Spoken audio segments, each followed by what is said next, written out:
اثر ہی نہیں ہوتا۔ تو صحابی رسول جو صاحب ایمان تھے، جو خلوص سے سچے تھے، پکے تھے، محبوب کی اداؤں سے زیادہ انہیں دنیا کی کوئی ادا بھلی اور اچھی نہیں لگتی تھی، انہوں نے سینہ تان کے کہا کہ ہاں میرا نبی یہ بھی ہمیں سکھاتا ہے، میرا نبی یہ طریقہ بھی ہمیں بتاتا ہے، ہمیں اس پر فخر ہے کہ ہمیں نبی انسان اور انسانیت، انسانی زندگی کے طور طریقے ہمیں سکھاتا ہے۔ انہوں نے کہا کہ فخر ہے ہمیں۔ ادھر یہ بات ہوئی، اگلی نماز پہ یا دوسرے دن وہ صحابی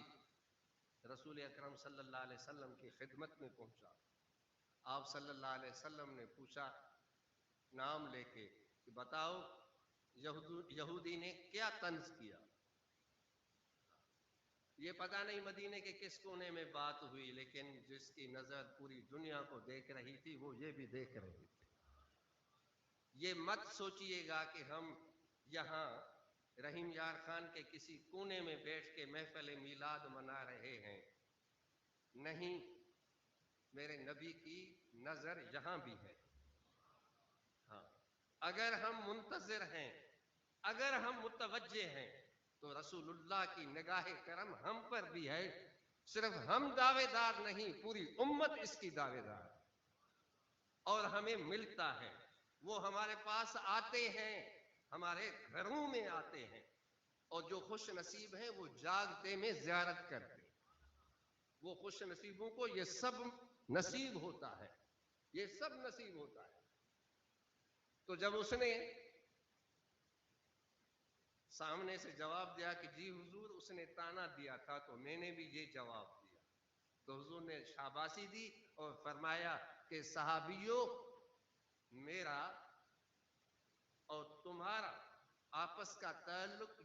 ایسا ہے جیسے ایک باپ کا اور اس کی اولاد کا تعلق ہوتا ہے۔ ایک باپ اور ایک اولاد کا جو تعلق ہے، امت اور میرا نبی کا اور امت کا یہ تعلق ہے۔ فرمایا کہ باپ ٹائم نہیں دیکھتا، باپ وقت نہیں دیکھتا، کیونکہ کبھی کبھی ہم، میں نہ کہوں گا خود کو کیونکہ میں خود بچوں کا باپ ہوں، کبھی کبھی نوجوان ناراض ہوتے ہیں کہ ابو نے بس اسی وقت کہہ دیا مجھے، ابو تو مجھے باہر کبھی اکیلے میں یہ کہہ سکتے تھے۔ اس حدیث سے معلوم ہوا کہ باپ جب بھی ضرورت محسوس کرے اسی وقت بیٹے کو ہدایت کرے، اسی میں ہی بیٹے کی بھلائی ہے۔ بیٹا یہ نہ سوچے کہ ابو نے لوگوں کے سامنے، میرے دوستوں کے سامنے مجھے کہہ دیا۔ تو خوش نصیب ہے کہ تیرے ابو کا سایہ تجھ پر ہے، کوئی تجھے ٹوکنے والا ہے، اس سے پوچھ جسے کوئی ٹوکنے والا نہیں ہے۔ اگر دنیا میں اکثر نوجوانوں کی گمراہی کا سبب یہ ہے کہ اس سے کوئی ٹوکنے والا نہیں ہوتا، اگر کوئی ٹوکنے والا مل جائے نوجوان کو تو اس کی زندگی سنور جائے۔ تو اس ٹوکنے سے، والدین کے کہنے سے گھبرائیں مت، بلکہ غنیمت سمجھیں اس کو۔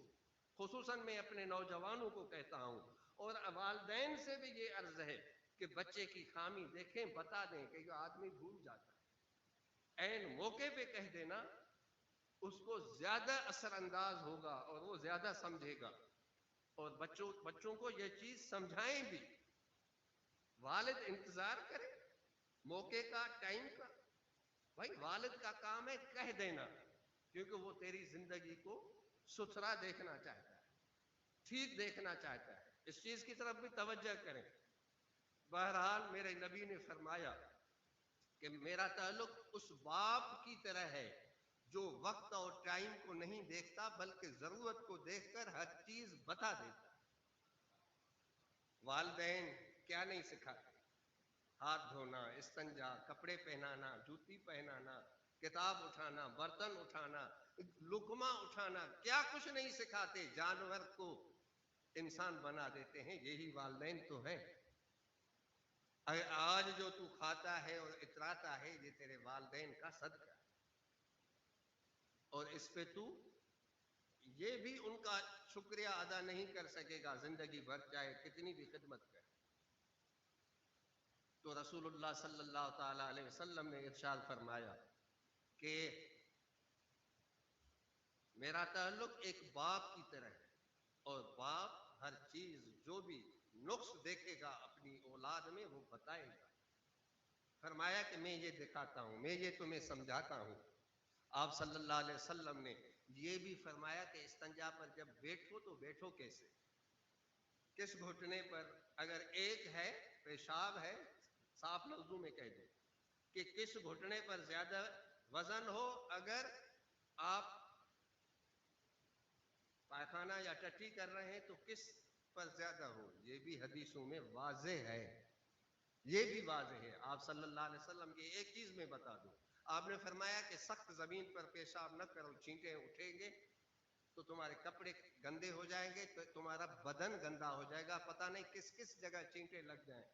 اور تم صاف بھی نہ کر سکو، اور بعد میں یہ گندگی بدبو کا سبب بن جائے۔ آپ صلی اللہ علیہ وسلم نے یہ بھی فرمایا کہ جہاں ٹٹی کر کی تم نے وہاں سے اٹھ جائے، وہاں سے اٹھ جاؤ، اور دوسری جگہ پر، کیونکہ اس زمانے میں استنجا پہلے آپ صلی اللہ علیہ وسلم نے فرمایا کہ پہلے ڈھیلا استعمال کر، اس کے بعد پانی۔ قرآن مجید میں اللہ تعالیٰ نے صحابہ کی یہ صفت بیان کی کہ میرا نبی تجھے کتنے پاکیزہ لوگ میں نے دے دیے کہ جو پاکیزہ ہیں، جو پاک صاف رہنے والے ہیں، ان کی پاکیزگی بیان کی۔ صحابہ میں سے اصحاب قبا کے متعلق یہ آیت نازل ہوئی۔ صحابہ کو مختصر کرتا ہوں کہ آپ نے ان صحابہ سے کو بلا کے پوچھا کہ کیا تمہاری صفت ہے کہ اللہ نے قرآن مجید میں تمہاری ثنا کی؟ تو انہوں نے عرض کی یا رسول اللہ پہلے ڈھیلا استعمال کرتے ہیں آپ کی سنت کے مطابق، پھر پانی استعمال کرتے ہیں۔ تو انہوں نے فرمایا کہ اللہ کو یہ تمہاری صفائی اتنی پسند ہے کہ اللہ نے تمہارے متعلق یہ آیت نازل کی۔ آج تک خدا نے ان کی صفا پسندی، صفائی، ان کی پاکیزگی کو اللہ نے سراہا، اور یہ اللہ تعالیٰ کی کتاب کا حصہ بن گئی یہ چیز۔ تو میں جو اصل چیز بتانا چاہتا ہوں، آپ صلی اللہ تعالی علیہ وسلم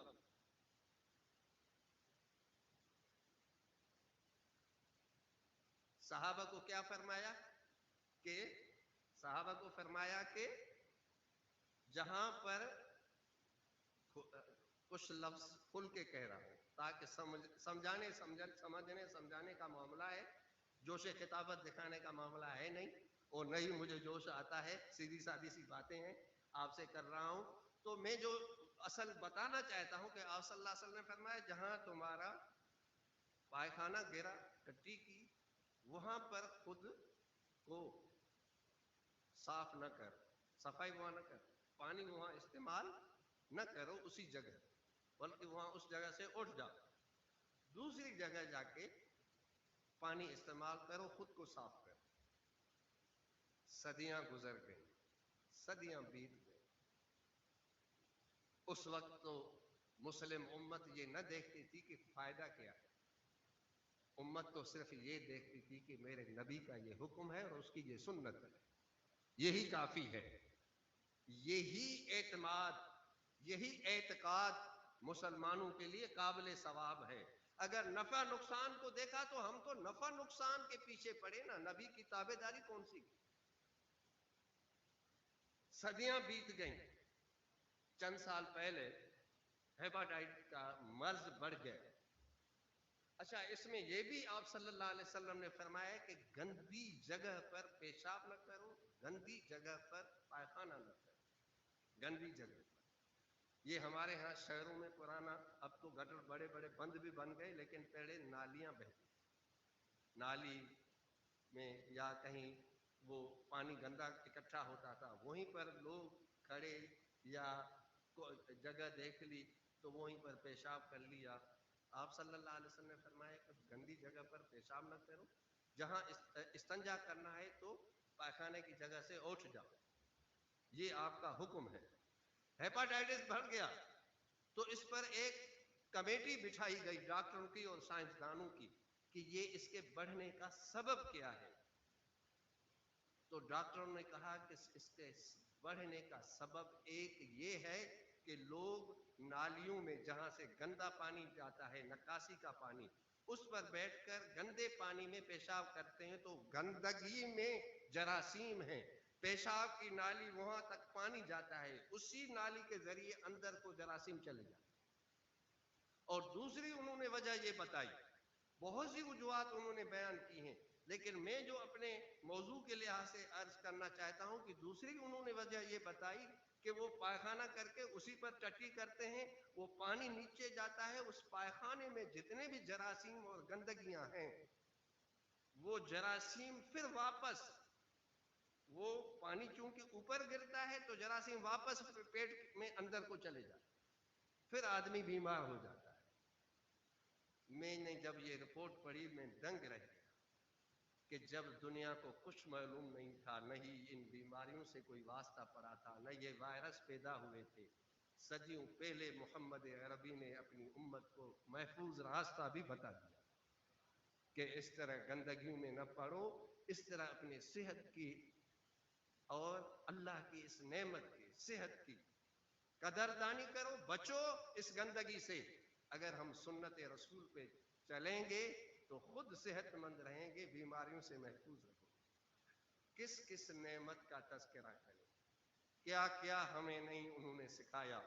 جانوروں کو انسان بنایا تو محمد عربی نے بنایا۔ تو اسی لیے میں نے عرض کیا کہ آج جو تم سادگی کے باوجود خوشبودار ہو،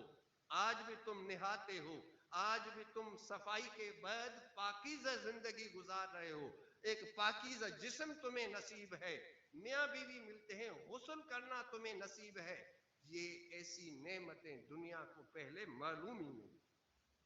تاریخ مکہ کو اٹھا کر دیکھیں، رسول اللہ نے فرمایا کہ دور جاؤ، آپ صلی اللہ علیہ وسلم مدینہ سے کئی میل دور چلے جاتے تھے قضاء حاجت کے لیے، حضرت بلال اور کبھی عبداللہ ابن مسعود رضی اللہ تعالی عنہ ساتھ ہوتے تھے، آپ پیچھے کو جاتے تھے۔ کئی دفعہ ان دونوں نے کوشش کی کہ جب آپ استنجا فرمائیں، پیشاب کریں تو ایک محبت ہوتی ہے، محبت میں بہت کچھ وہ چیز ہوتی ہے کہ عام عقل اس کو سمجھ نہیں سکتی۔ یہ محبت تھی نا کہ وہ کہتے تھے کہ ہم اپنے نبی کی یہ چیز بھی دیکھیں، لیکن صحابہ نے فرمایا، عبداللہ بن مسعود، بلال رضی اللہ تعالی عنہ جو خادم خاص تھے، انہوں نے فرمایا کہ جب بھی آپ صلی اللہ علیہ وسلم قضاء حاجت کے بعد اٹھے، ہم جلدی وہاں پہنچے تو ہمیں سوا خوشبو کے کچھ دکھنے میں نہیں آیا۔ مفتی احمد یار خان نعیمی جنہوں نے مرآت المناجیح مشکات المصابیح کی شرح لکھی ہے، اسی حدیث کے ماتحت لکھتے ہیں کہ اچھی چیز کو زمین کیسے چھوڑے گی، وہ تو اسی وقت جذب کر لے گی، زمین پھٹ جاتی تھی وہ نگل لیتی تھی، یہ چیز بھی آپ صلی اللہ علیہ وسلم، اللہ تعالیٰ نے ہر عیب سے پاک رکھا، لیکن ہم سب کے ہاں ایک بدبو اٹھتی ہے، وہاں یہاں بھی خوشبو اٹھتی تھی، کیونکہ وہ جب انہوں نے کہا نا کہ ہم جب بھی گئے سوا خوشبو کے اور کچھ نہیں تھا، صرف خوشبو ہی ہمیں، اور ایک بے انتہا ایک بہترین خوشبو کہ کبھی وہ سونگھنے کو ہی نہ ملی، اتنی اعلیٰ پاکیزہ خوشبو۔ پھر آپ اٹھ جاتے تھے اور جا کے استنجا فرماتے تھے اور دور میلوں دور چلے جاتے تھے۔ یہ محلہ گندا، گلیاں گندی، ان سب سے جان چھڑانے والا میرا نبی تھا۔ دنیا میں سب سے پہلے بلدیاتی نظام محمد عربی نے دنیا کو دیا، پہلا میئر میرے نبی نے مدینہ کا مقرر کیا، بلدیاتی نظام مقرر فرمایا اور عہدے دار تبدیل فرماتے رہتے تھے تاکہ زیادہ سے زیادہ تجربہ حاصل ہو، اور پھر جب امت کو اللہ پوری دنیا کی حکومت دے تو پھر امت ان شہروں کو پھر اسی طرح چلا سکے اور صحیح ریاست مدینہ قائم ہو سکے۔ نبی نے مخلص چھوڑے تھے، انہوں نے ریاست مدینہ قائم کر کے دکھائی۔ نبی نے وہ آدمی چھوڑے اپنے بعد، وہ اپنے بعد آدمی ہمیں دے گئے صحابہ کی شکل میں، کہ جو سادہ سا لباس، سادہ سا گھر، سادہ سی زندگی، پوری دنیا کے گھر پکے ہو گئے،